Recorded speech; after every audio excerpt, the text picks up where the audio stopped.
Culture, je cède la parole à Nolwenn. Malé. Nosvador Dileni Dicker, bonsoir à toutes et tous, chers collègues. En date du 6 février 2020, le Conseil communautaire approuvait les subventions au titre de cette année 2020. La crise sanitaire qui est survenue depuis menace nos vies et notre santé, et par ricochet met aussi à mal nos habitudes sociales. En nous obligeant à nous replier sur la sphère du travail et à privilégier le cercle familial dans nos rapports humains, ce virus attaque la cohésion créée entre nous, notamment par les pratiques culturelles. Pratiques culturelles qui sont aujourd'hui souvent réduites, comme les pratiques de loisirs. À l'entrée de la période automnale, qui va augmenter les contraintes à la tenue des manifestations, cela m'inquiète fort. Pour que les différents acteurs et actrices du paysage culturel puissent tenir le coup et retrouver une dynamique, les collectivités, au-delà des dispositifs d'État, doivent être au rendez-vous à leur échelle. Donc, dans cet esprit de solidarité, Quimperlé Communauté a proposé à ses partenaires de re-questionner ensemble le montant de la subvention communautaire initiale afin de l'ajuster au regard des dépenses réalisées ou engagées et des recettes perçues ou garanties.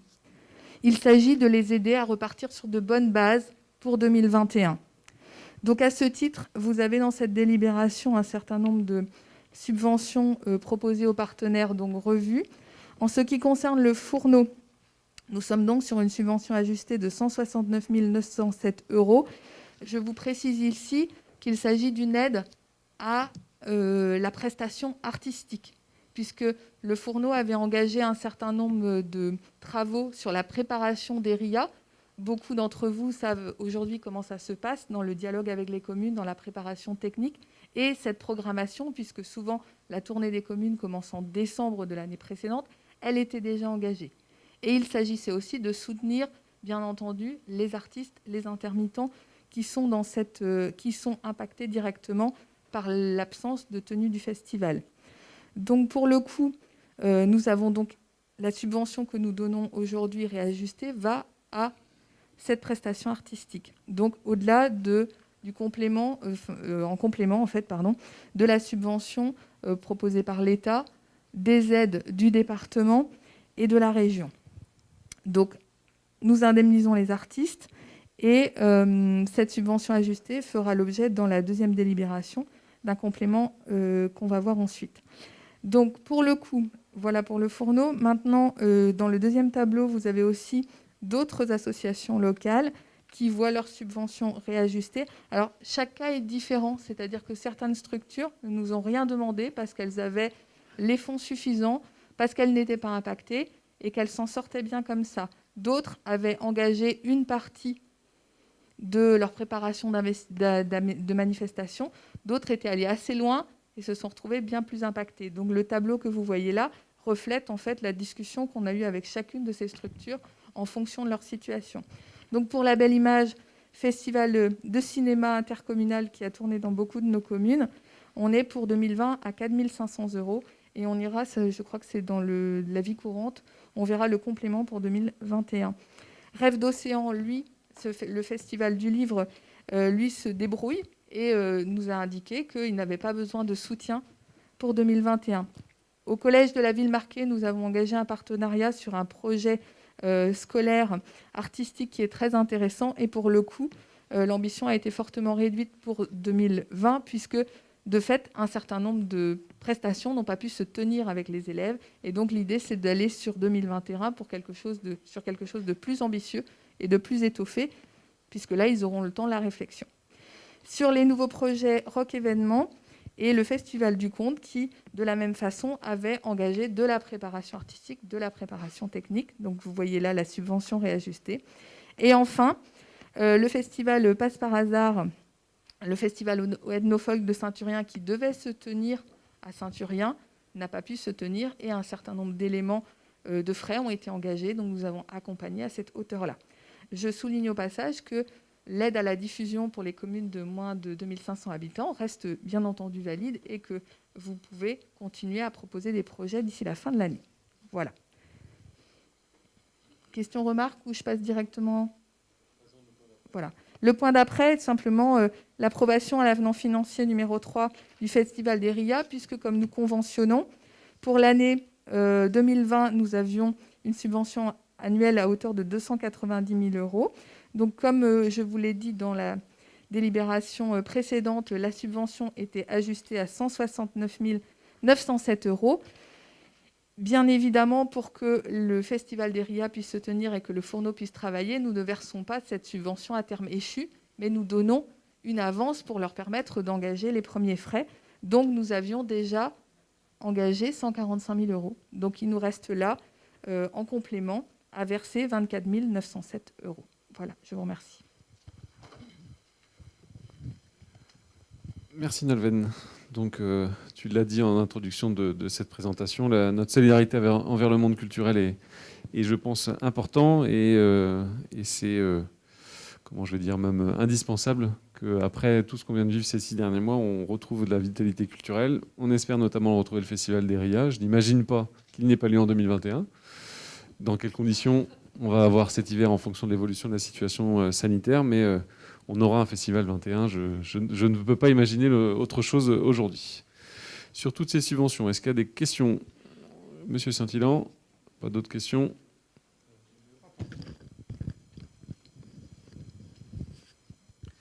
Merci. Plusieurs questions. Vous avez cité tout à l'heure, donc on parle de prestations aux artistes, et vous avez dit que ce sont des intermittents du spectacle. Alors justement, est-ce qu'ils n'ont pas à ce titre-là des indemnités chômage? Enfin, je ne connais pas évidemment comment fonctionnent les intermittents du spectacle, mais est-ce que ça ne fait pas coup double avec des indemnités? Pardon si je n'ai pas été suffisamment précise, mais effectivement, j'ai indiqué que notre aide vient en complément de ce qui a déjà été perçu, soit par les intermittents, soit par le personnel technique, qui pouvait être indemnisé par d'autres dispositifs. Donc nous accompagnons là où effectivement l'aide n'a pas pu être faite et que les frais ou le travail technique a déjà été engagé. Mais force est de constater que le système de l'intermittence couvre assez peu. Donc, c'est pour ça que finalement, beaucoup de frais restent, ne sont pas assumés par la solidarité nationale et donc assumés par la solidarité directe de notre part. Donc c'est un vrai choix. Beaucoup de collectivités ne feront pas ce choix. Enfin, un certain nombre de collectivités, mais beaucoup ont fait quand même le choix comme nous de maintenir ce qui était prévu. Concrètement, on aurait dépensé cet argent. Enfin, on en aurait même dépensé 150 000 130, 120 000 de plus. Donc c'est un geste, mais c'est pas l'argent de poche de ces artistes. Hein. Ces artistes, pour beaucoup, ils ont énormément perdu de revenus sur la période, et on a besoin d'eux pour rire, sourire, s'éveiller, se grandir, notamment fin août, fin août début septembre en pays de Quimperlé. Vous aviez une autre question? La suite de ma question, c'est quid des artistes locaux qui peut-être aussi ont pu avoir des difficultés et de ce fait, on a une enveloppe importante pour une structure, le Fourneau. Et est-ce que nos artistes locaux, eux, ne souffrent pas également d'un manque à gagner? En l'occurrence, c'est pas pour une structure. Certes, on verse au Fourneau, mais le Fourneau, et on a tous les papiers pour vérifier, hein, reverse à toutes les compagnies artistiques. Le Fourneau n'est pas une compagnie. Le Fourneau est certes, elle est salariée, une partie de l'enveloppe est pour eux, mais c'est pas eux les artistes. Le Fourneau, c'est un centre national qui anime tout un travail et travaille avec des compagnies. Donc l'essentiel de ce montant-là va repartir dans des compagnies. Alors certes, pas de compagnie du Pays de Quimperlé, parce qu'on n'a pas de compagnie d'art de la rue en Pays de Quimperlé qui se produisait au Fourneau 2020, mais ça va pour des artistes, mais pas forcément en Pays de Quimperlé. Après, sur les artistes locaux, c'est vrai que cette demande-là, enfin ce projet-là, ça ne répond pas à cette question-là. De fait, et Jacques pourra sûrement compléter, nous accompagnons au quotidien, depuis de nombreuses années, de la création artistique de la résidence sur le Pays de Quimperlé. Et dans ce cadre-là, ensuite, la diffusion appartient aux communes ou à d'autres partenaires. Mais pour le coup, là, le travail justement de discussion avec chacun de ces partenaires pour lequel nous versions de l'aide a été travaillé en fonction de leurs besoins. Il y a donc là des artistes locaux, y compris dans ce tableau, qui ont été accompagnés et indemnisés à ce titre. Nous n'avons pas fait que accompagner des artistes qui ne sont pas du territoire, mais au contraire, nous avons aussi pris soin de vérifier pour commencer, nos artistes locaux et nos partenaires associatifs qui emploient eux aussi des artistes locaux. Et les annulations donc, sont bien du fait de Quimperlé Communauté qui a pris le choix de ne pas organiser les RIA. Est-ce qu'il n'y aurait pas eu possibilité qu'une partie de certains spectacles puisse avoir lieu quand même? Non, c'était pas concevable. Non, c'était objectivement complexe. Et Jacques, le temps que le micro arrive à Jacques, mais c'est objectivement complexe de commencer à organiser quelque chose. Je pense que l'attente de spectacle était telle qu'on aurait, même si on avait organisé un truc pour 50 personnes, on aurait probablement soit beaucoup frustré, soit été débordé. Donc le choix a été fait. On ne fait pas des demi-RIA, on ne fait pas des quarts de RIA, on fait pas. Donc on a fait le choix de ne pas en faire du tout. Mais là, les RIA 2021, il faudra quand même peut-être qu'on imagine quelque chose de différent. Mais on va le faire en ayant eu le temps de réfléchir les choses et correctement. Et puis je redis, quand on a pris la décision avec Jacques, puisque c'était avant l'installation du nouveau conseil, donc ça devait être fin avril, je pense, par là, ou début mai, qu'on a dû prendre la décision quasi définitive, enfin, dans ces eaux-là. À ce moment-là, on n'a strictement aucune idée de comment va être la fin du mois d'août. Hein. On est dans le flou total.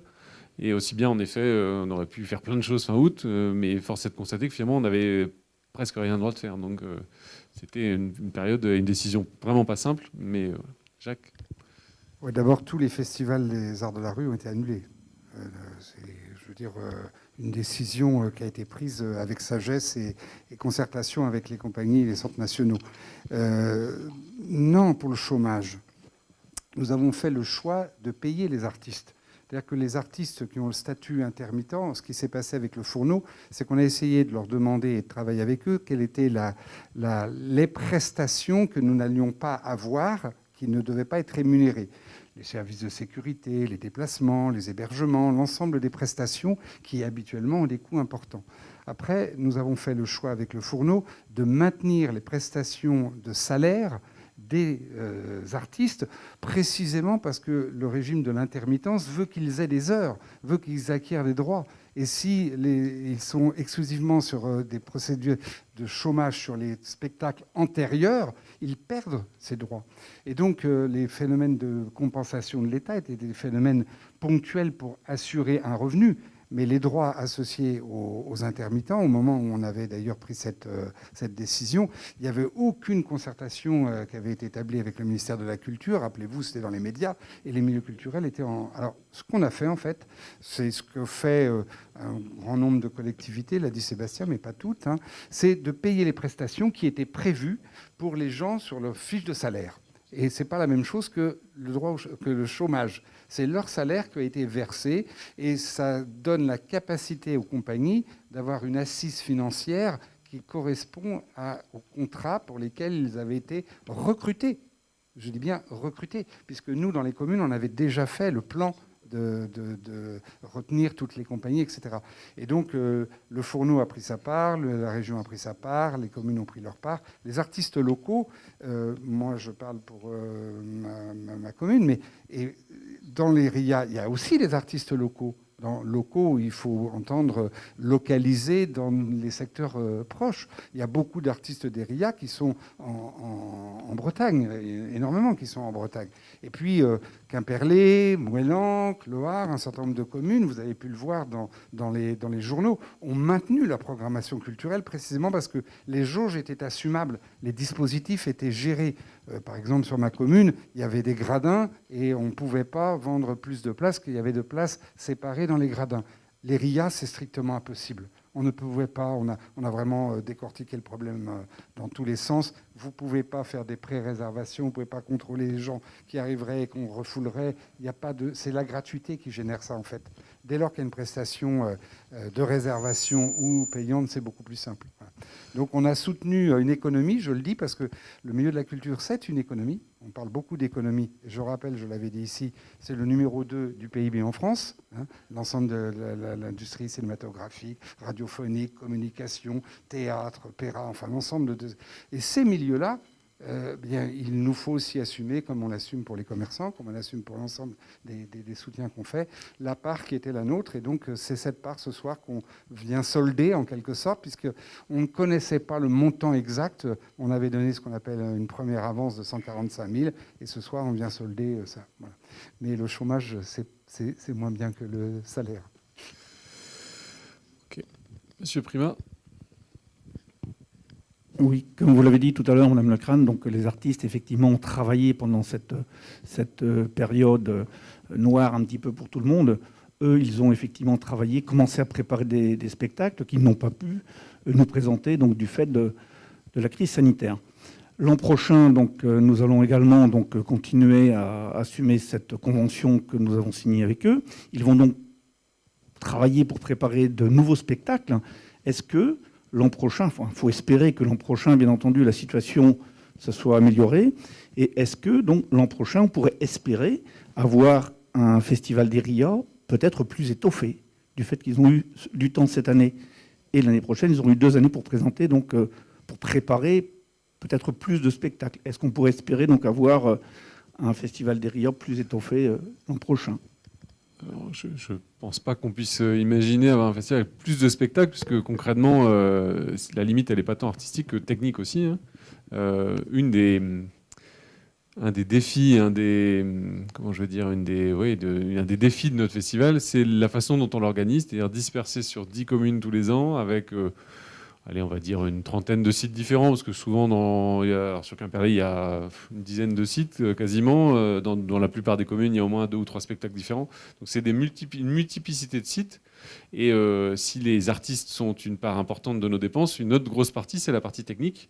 Mais je pense qu'un festival des RIA qui se déroulerait sur un seul endroit, une seule commune, avec tout concentré à un endroit, ça coûterait moins cher en aspect technique. Mais je pense qu'on perdrait complètement l'âme, qui est justement de se promener à travers le territoire. Donc objectivement, je ne pense pas qu'on puisse espérer avoir entre guillemets plus pour notre argent l'année prochaine. Tout en ayant en tête, je redis, on n'est que le 1er octobre. Comment va être l'été 2021 ? Bien malin celui qui pourra imaginer, qui peut être certain de ce qu'on va voir en termes de contraintes. Donc peut-être que pour le même prix, on pourra avoir un festival de qualité, mais avec plein de contraintes. Et donc aujourd'hui, je ne sais pas dire vraiment les conditions techniques, financières, artistiques qui vont être les nôtres au printemps. Au printemps quand on va finir le programme, et donc à la fin de l'été quand on va dérouler le festival. Et comment je vais dire le travail artistique, vous étiez paysagiste, c'est ça ? C'est pas, un moment, c'est pas parce qu'on a 2 fois plus de temps qu'on fait un spectacle 2 fois plus beau. Comme j'imagine, c'est pas parce qu'on a 2 fois plus de temps qu'on taille un arbre 2 fois mieux, quoi. À un moment, tout n'est pas proportionnel, juste autant qu'on a eu pour travailler. Et les artistes pendant le confinement et pendant l'été 2021, ils n'ont pas travaillé normalement. Pour beaucoup, d'abord, ils ont été confinés, ils n'ont pas le droit de sortir de chez eux. Donc, quand on travaille en groupe, prenons parmi les spectacles qu'on a pu voir, des acrobates, etc., ça ne travaille pas tout seul dans son jardin, ou dans son bureau, ou dans son salon. Donc, ils ont pensé, réfléchi, mais ils étaient comme nous tous dans le flou, dans l'inconnu face à tout ce qu'on a vécu. Et l'été 2021, certains ont pu faire en effet des résidences, ont pu réadapter leurs projets. Et comme dans tout le milieu artistique, beaucoup la quasi-totalité n'ont pas pu travailler normalement, dans des conditions classiques. Donc on ne peut pas juste dire, ils ont rien foutu pendant 6 mois, donc ils avaient que ça à faire, donc maintenant il faut qu'ils nous remboursent, entre guillemets, quoi.